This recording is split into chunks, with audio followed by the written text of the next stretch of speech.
Halo, assalamualaikum teman-teman. Perkenalkan, nama saya Norsita Aminah dari Prodi Teknik Informatika.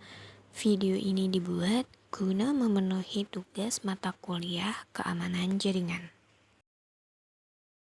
Tahukah kamu apa itu Stop and Wait Protocol?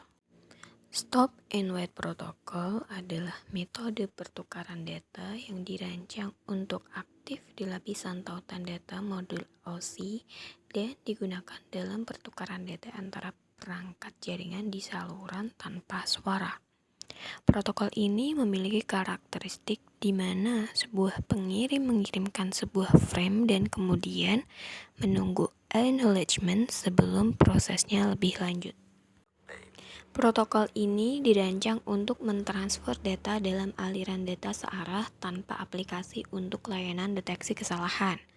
Pendekatan stop and wait sesuai untuk susunan transmisi half duplex karena dia menyediakan untuk transmisi data dalam dua arah tetapi hanya dalam satu arah setiap saat.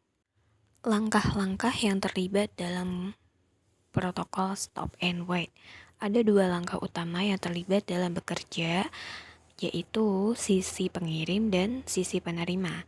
Dari sisi pengirim, yang pertama, transmisi satu unit data pada satu waktu. Langkah kedua, sisi pengirim akan mengirim unit berikutnya kecuali penerima mengirim sinyal pengakuan. Sedangkan dari sisi penerima, langkah pertama yaitu sisi ini akan menerima data yang dikirim oleh sisi pengirim dan menggunakannya. Langkah yang kedua, setelah sisi penerima menggunakan data, ia akan mengirimkan sinyal pengakuan ke sisi pengirim untuk transmisi data berikutnya. Cara kerja pada Stop and Wait Protocol. Untuk langkah pertama, sisi pengirim akan membagikan data dengan ujung penerima untuk digunakan. Kemudian, menurut metode Stop and Wait, pihak pengirim akan menunggu ujung penerima untuk membagikan pengakuan dan pertukaran data yang terjadi. Langkah yang ketiga, sisi penerima akan menggunakan data yang diterima dan mengirimkan sinyal pengakuan ke sisi pengirim. Langkah yang keempat, setelah menerima pengakuan, ujung pengirim akan membagikan unit data berikutnya.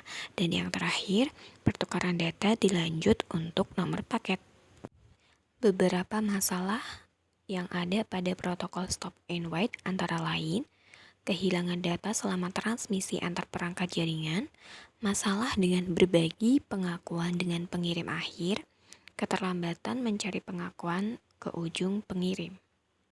Kekurangan yang terbesar adalah di saat jalur tidak jalan sebagai akibat dari stasiun yang dalam keadaan menunggu, sehingga kebanyakan DLC Stop and Wait sekarang menyediakan lebih dari satu terminal yang online.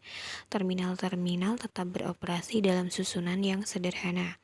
Stasiun pertama atau host sebagai penanggung jawab untuk peletak message di antara terminal-terminal dan akses pengontrolan untuk hubungan komunikasi. Untuk kesimpulannya, pentingnya metode jaringan yang mengatur transmisi data antar perangkat dalam saluran komunikasi. Kemudian, kita juga melihat langkah-langkah yang terlibat dalam cara kerja protokol Stop and Wait di jaringan. Jadi, istilah Stop and Wait diperoleh dari proses pengiriman message oleh stasiun pengirim, menghentikan transmisi berikutnya, dan menunggu jawaban. Sekian, terima kasih. Wassalamualaikum warahmatullahi wabarakatuh.